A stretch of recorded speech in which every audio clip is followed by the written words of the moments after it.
The United States presidential election. It's controversial, it's important, and most of all, it is a knockdown, drag-out slander fest, and it always has been, which might come as a surprise to some. Perhaps the only US election in history that was not like this was the first one. Without any dissent, George Washington was elected President of the United States in 1788. At the time, there were only 69 votes in the Electoral College, and the process was far from formalized. And in this informal election, George Washington was the clear choice. From there, every election was far muddier. I'm Daniel Seehausen, and this is The Answer Archive, a strange history of the US presidential election. Since there were no political parties at the time, candidates simply declared their candidacy, and usually bought gallons of alcohol for the voters in order to persuade them to vote for them. But since George Washington was running essentially unopposed in 1788, he didn't really have to persuade anyone. Other people were on the ballot, but that was just to make sure it was possible to elect George Washington president and John Adams vice president, since at the time each elector got 2 votes, and there was no way to signify which one was for president and which one was for vice president, which meant that the electors had to give one of their votes to a random candidate on the ballot to ensure there wasn't a tie. For the first few elections, the runner-up in votes was always the vice president. This meant that the president and vice president could be staunch political opponents. Luckily for the US, at the outset of the new country, they had the vision of George Washington to help steer them. Unluckily for the US, Washington didn't want the job. Within just a few years of being elected president, he was already talking about retirement. He was sick all the time, and he felt he was already becoming senile even though he was only in his early 60s. Everyone in the country disagreed with him. And in large part due to the intense arguments that had been breaking out between Alexander Hamilton and Thomas Jefferson, Washington silently allowed himself to be reelected. What none of the founders had predicted was the formation of political parties. Laughably, they were the ones who formed the first parties. Before there were the Democratic and Republican parties, there were 2 other parties, not perfectly analogous to either: the awkwardly named Democratic-Republican Party and the Federalist Party.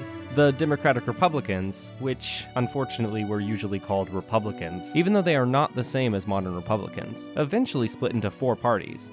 One of these 4 parties, under the leadership of Andrew Jackson, would go on to become the modern Democratic Party, which is perhaps even more awkward. The other important party that it split into was known as the Whigs, and their party dissolved during Abraham Lincoln's time. We'll get to the formation of the modern Republican Party later. In George Washington's farewell address, he speaks directly against both of the parties at the time, warning of the dangers of parties in the state, with particular reference to the founding of them on geographic discriminations. The spirit of party, and those governments of the popular form, is seen in its greatest rankness, and is truly their worst enemy. These words did not make him popular with members of the parties. Benjamin Franklin's grandson even went so far as to write that, if ever a nation has been debauched by a man, the American nation has been debauched by George Washington. This was due in large part to his condemnation of the parties and their motives. The country was divided in 2 by people's allegiances to their parties. The British and French were at war during the 1790s, and the Anglophiles and the Francophiles were at war in America. The Democratic Republicans favored the French, and the Federalists favored the English. This deeply influenced the party system, since both considered the other to be fraternizing with the enemy. At the time, primaries and caucuses were both out of the question, since the parties were both brand new. Instead, party leaders just met informally, and decided who they wanted to put up as a replacement for Washington in 1796. The Federalists made the obvious choice of John Adams, since he had been vice president for the past 8 years. We still do this a lot today, like when Al Gore was put up for president after being vice president. The Democratic Republicans put up Thomas Jefferson, who was George Washington's Secretary of State. The 1796 election was a close race, and the candidates fought hard to win the country. The 2 parties smeared their opponents, mostly using their allegiances to France and England. The Federalists would slam Jefferson by claiming he was just a tool of the French in their bloody revolutions. The Democratic Republicans fired back by claiming Adams wanted to make America a land of lords and kings like England. The first presidential election, with real competition, was nearly as loud and vile as elections today. When all was said and done, Adams squeaked by with 3 more electoral votes than Jefferson and took the presidency. Because the Federalists had scattered their secondary votes and not consistently voted for Adams' running mate, Thomas Pinckney, Jefferson took the vice presidency. 4 years later, Jefferson stole the presidency from Adams. Then, he used his influence to help push forward the 12th Amendment to the Constitution. This amendment made it so that, among other things, the electors in the Electoral College voted for the president and vice president individually, effectively preventing any repeats of the 1796 election.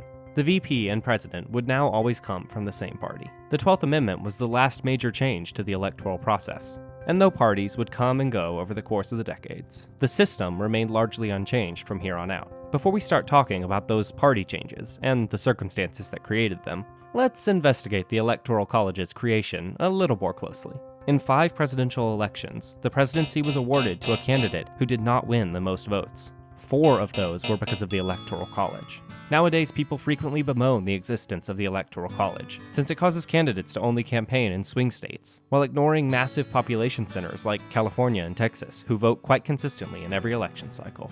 The Electoral College's mechanisms have been more than sufficiently explained in plenty of people's articles and videos, and I'll link to some of these in this episode's description. But I'm more interested in the history. In reductionist terms, the Electoral College is a system set up by the founders as a compromise between pure democracy and republic. In the early days, it was expected that electors would use their own judgment when casting their ballot for president. In fact, in the first few presidential elections, individual citizens weren't even polled for their opinion in many states. The electors from the college would just choose whoever they thought was best. With the advent of the party system, aka almost immediately, this practice was eradicated. When an elector named Samuel Miles cast his vote against the people, who had voted for Adams, and chose Jefferson, the Gazette of the United States, a Federalist paper of the time, wrote, "Do I choose Samuel Miles to determine for me whether John Adams or Thomas Jefferson shall be president?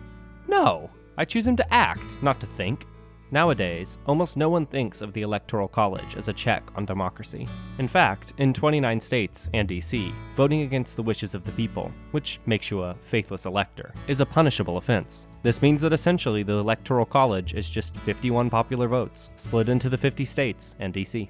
If a candidate wins the majority of votes in an individual state, then they win all of that state's electoral votes. This change in mindset on the purpose of the Electoral College was already occurring within 1 decade of the college's founding, and its obsolescence as an institution was already becoming clear. However, it has stuck around and changed the course of several elections, most recently the 2016 presidential election, where approximately 1 million more people, and still counting, voted for the Democratic candidate, Hillary Clinton, but the Republican candidate still won the presidency. Now, let's investigate the beginnings of those two parties, the Democrats and the Republicans. To do that, we have to go back to 2 eras, the era of good feelings and the era right before the Civil War. Let's start with Old Hickory, in the era of good feelings. Andrew Jackson is widely considered the founder of the modern Democratic Party, which came after a time when there was really only one party in the United States, the Democratic Republicans. The Federalists were in a, let's just say, awkward position in June of 1812. One of the central tenets of their party was a healthy love for the British and their snooty attitudes. Then the Brits and Americans went to war with each other, and their party started dissolving shortly afterwards. Unlike the Democratic Republicans, though, a new party was not born from their corpse. After the Federalist Party was diminished by the war and embarrassed by the Hartford Convention, and the pure unadulterated awesomeness that is Andrew Jackson's generaling abilities in the Battle for New Orleans, which occurred after the War of 1812 had already ended technically, the country was run almost exclusively by Democratic Republicans, specifically James Monroe, for about a decade. This period was quaintly called the Era of Good Feelings, often with bitter irony, largely due to Monroe's goodwill tours during the late 1810s. During this tour, he was essentially trying to convince the leftover Federalists to give up on their party and join the hype train that was the Democratic-Republican Party. But towards the end of Monroe's presidency, splits in the only party in America began to loom on the horizon. Thomas Jefferson warned in the 1820s that the old Federalists had simply taken on the name of the Democratic-Republicans while keeping their old viewpoints. This became more obvious in the election of 1824, where the House chose John Quincy Adams to be president, even though Andrew Jackson had received more votes in the Electoral College and in the popular vote, but neither received a majority of the votes. 4 candidates were running. Quincy Adams suspiciously held many of the same beliefs as his Federalist father, even though he was supposedly a Democratic Republican. His presidency began the official party split, and Jackson wasn't done fighting for the top office in the land. During the election of 1828, the faction that had supported Jackson in 1824 had evolved into its own party, if still a bit informal, until after Jackson won the election. While Jackson was running for office, he was often called Jackass by his opponents. When Jackson founded the Democratic Party, the insult became a symbol. That is why the donkey is associated with the Democratic Party today. An intermediate party called the Whigs arose in opposition to the Democrats, but their party collapsed around the time of Abraham Lincoln. From the Whig's corpse, the Republican Party was born in 1854 with a bent towards anti-slavery.